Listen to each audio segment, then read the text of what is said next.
We are not surprised if this is the first time you have heard of low-dose naltrexone. The first objective should be to ensure that NHS staff and their patients know the facts about LDN as a treatment for autoimmune diseases, cancers, HIV/AIDS, autism and infertility. But it works. There are 80 published papers and 20 clinical trials.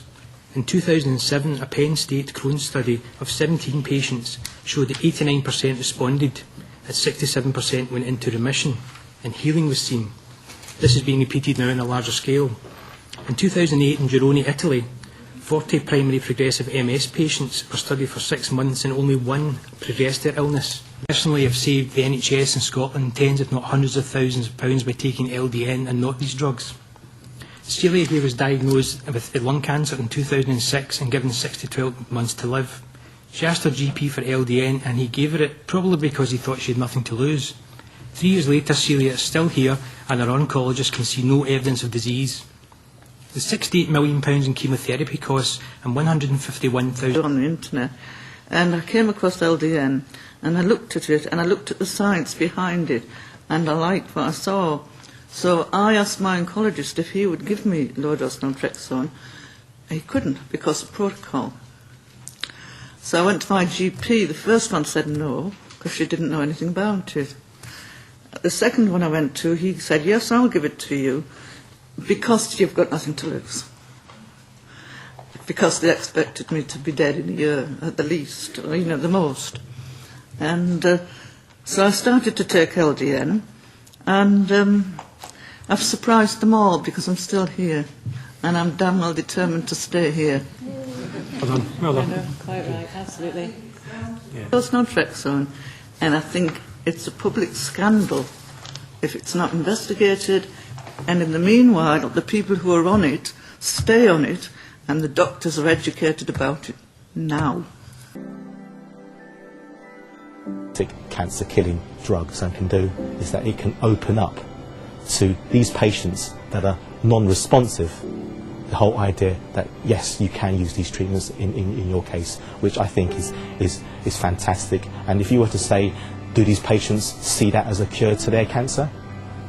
That's cheap, non-toxic, can extend life possibly. We don't know till we try that, but you can see the doctor. It does improve the quality of life in a lot of people.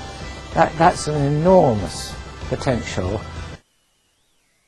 Hi, this is Dr. G again, and I quickly wanted to let you know, bring you up to speed on something called LDN, low-dose naltrexone. We offer it in my office, and we've had very good results.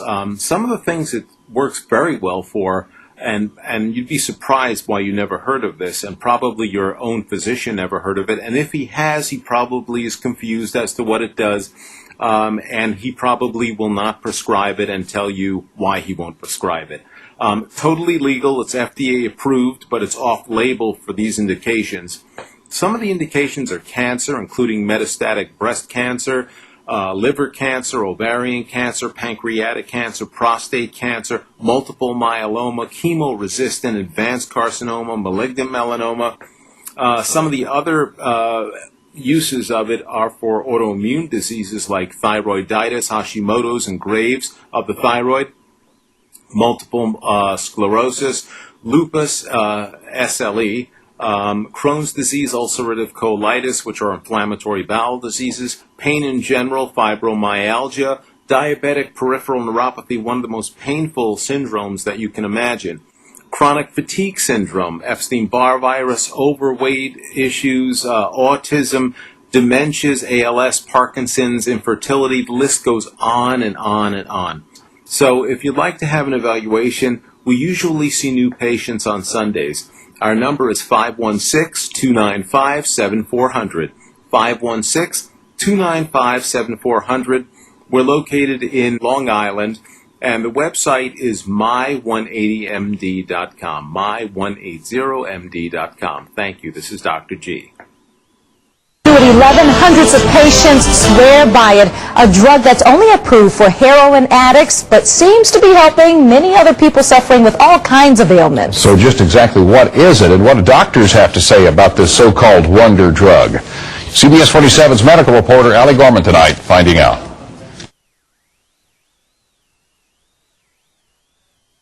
I'm Dr. Christie. I'm a GP and resident doctor on ITV's This Morning programme.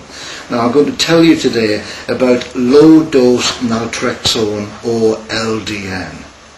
And I'm going to ask you to support the petition.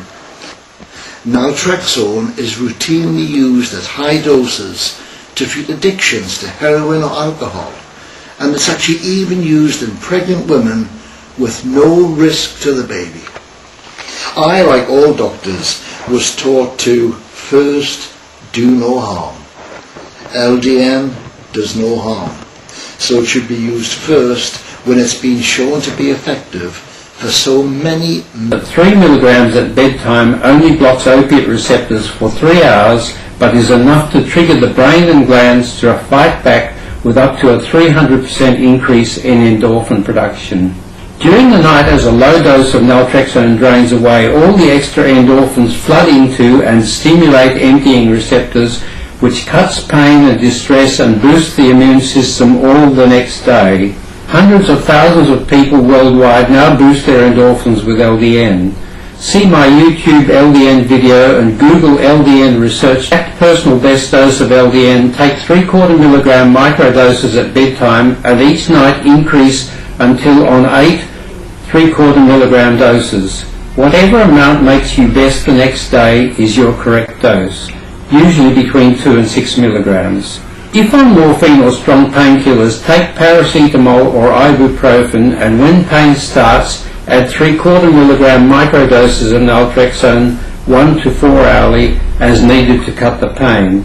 After 12 hours, take 1.5 milligram doses 1 to 4 hourly, and after 48 hours, take 3 to 4.5 milligrams each bedtime. If the pain ever gets too bad again, take a half dose of your strong painkiller, then recommence the 3/4 milligram microdoses.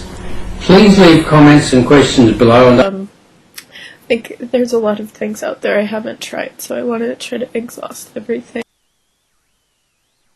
Hi everyone, it's me and the Sleepy Chihuahuas here.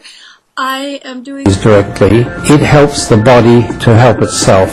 The increased endorphins do the work. They improve whole of body management and deal in more natural ways with a wide range of abnormal conditions. Side effects are minimal, and I consider that LDN is safer than aspirin and as safe as paracetamol. You start with the 1.5 milligram bedtime dose, then increase by 1.5 milligrams every few nights as tolerated up to 6 milligrams. If you feel or perform better or your physical signs or blood tests improve, stay on whatever dose works best for you, usually 3 or 4.5 milligrams.